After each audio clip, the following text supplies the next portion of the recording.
torstaina ajelemaan Huittisista polkupyörällä kohti Leviä nenäpäivän hengessä. Tavoitteena oli kerätä 1000 euroa rahaa hyvään tarkoitukseen, kun kilometri oli myöskin 1000.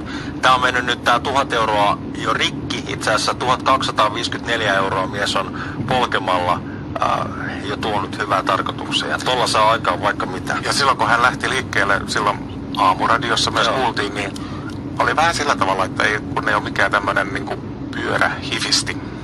Niin hän ei todellakaan mikään polkupyöräilijä siis ole. Kappale on tietysti kaikki muuttuu.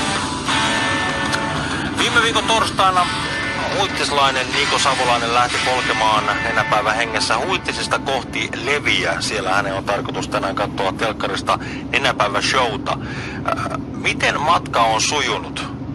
Onko takapuoli hellänä? Karolus jatkaa. Niko Savolainen, hullu mies Huittisista. Tänään on nenäpäivä. Missäs päin sijaitset? No ensinnäkin hyvää nenäpäivää sinne ja mä oon tällä hetkellä täällä Meltauksen kylässä Rovaniemellä. Okei, kuinka pitkä matka on vielä Leville? Tästä olisi karttasovelluksen mukaan semmoinen 115 kilometriä ja nyt näyttää siellä, että pakkanen on lauttunut eiliseltä, mutta vähän lunta tupruttaa, että uusi elementti saatu tähän viimeiselle matkapäivälle. 115 kilometriä siis enää.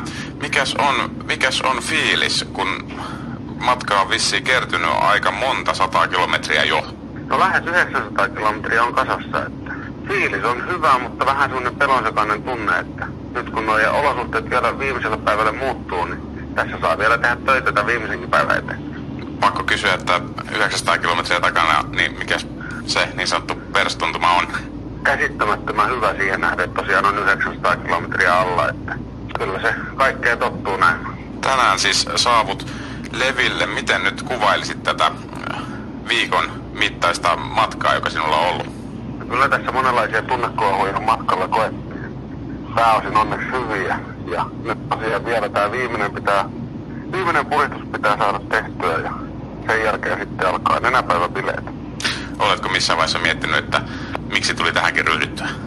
Syyhän oli alusta asti täysin selvää, että maailman lapset, jotka on heikoimmassa asemassa ja heillä on vaikea tai mahdoton itseänsä puolustaa, niin heidän eteenhän tässä töitä tehdään ja se on siellä takaraivossa onneksi koko ajan muistuttanut, että hyvällä asialla ollaan. Vieläkö paluumatka taittuu polkien? No tuossa hetki harkittiin, että jos lupaisi jotain, että jos 5 tonnia tulee täyteen, niin lähden pyöräilemään takaisinkin, mutta kyllä se auton matkassa täytyy mennä, että aikakin loppuu muuten kesken. Oikein loistavaa nenäpäivää sinulle, Niko Savolainen, ja kiitos tästä sinun hienosta urakastasi. Kiitos ja hyvää nenäpäivää kaikille sinne studioon ja kaikille kuuntelijoille.